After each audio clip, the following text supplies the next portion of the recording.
বিশ্বজুড়ে আতঙ্ক বিরাজ করছে। ইরানের পারমাণবিক কর্মসূচি নিয়ে দীর্ঘদিন ধরেই উদ্বেগ প্রকাশ করে আসছে পশ্চিমা বিশ্ব। বিশেষ করে যুক্তরাষ্ট্র বরাবরই ইরানকে দমনের চেষ্টা চালিয়ে গেছে। মার্কিন প্রেসিডেন্ট ডোনাল্ড ট্রাম্প তেহরানের সঙ্গে নতুন করে পারমাণবিক চুক্তির জন্য আলোচনার প্রস্তাব দেন, কিন্তু ইরান সরাসরি তা নাকচ করে দেয়। এতে স্পষ্ট যে গত কয়েক সপ্তাহে পারমাণবিক চুক্তি নিয়ে ইরান ও আমেরিকার মধ্যে উত্তেজনা বেড়েছে।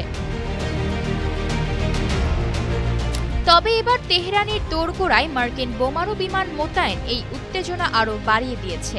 এরই মাঝে মধ্যপ্রাচ্যে যুক্তরাষ্ট্রের দ্বিতীয় রণতরী পাঠানোর ঘোষণা আরও উত্তপ্ত করে তুলেছে পরিস্থিতি।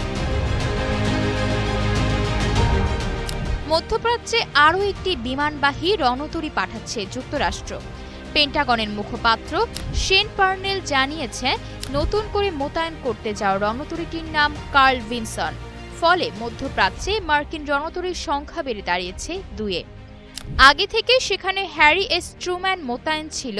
পেন্টাগনের দাবি, অঞ্চলটিতে নিরাপদ বাণিজ্য নিশ্চিতেই তাদের এই পদক্ষেপ। সম্প্রতি ইয়েমেনে হুথির বিভিন্ন স্থাপনায় ব্যাপক হামলা চালিয়েছে যুক্তরাষ্ট্র। মার্কিন রণতরী লক্ষ্য করে পাল্টা হামলা চালাচ্ছে হুথিও। ইরানের সঙ্গে ক্রমাগত উত্তেজনা বৃদ্ধি পাচ্ছে যুক্তরাষ্ট্রের।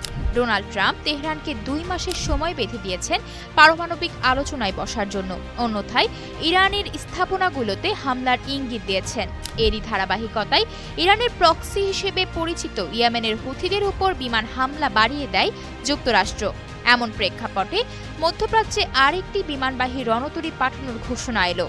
এই রণতরী বহরে যুক্ত হলে লোহিত সাগর এবং তৎসংলগ্ন এলাকায় রণতরীর সংখ্যা বেড়ে দাঁড়াবে 2টিতে।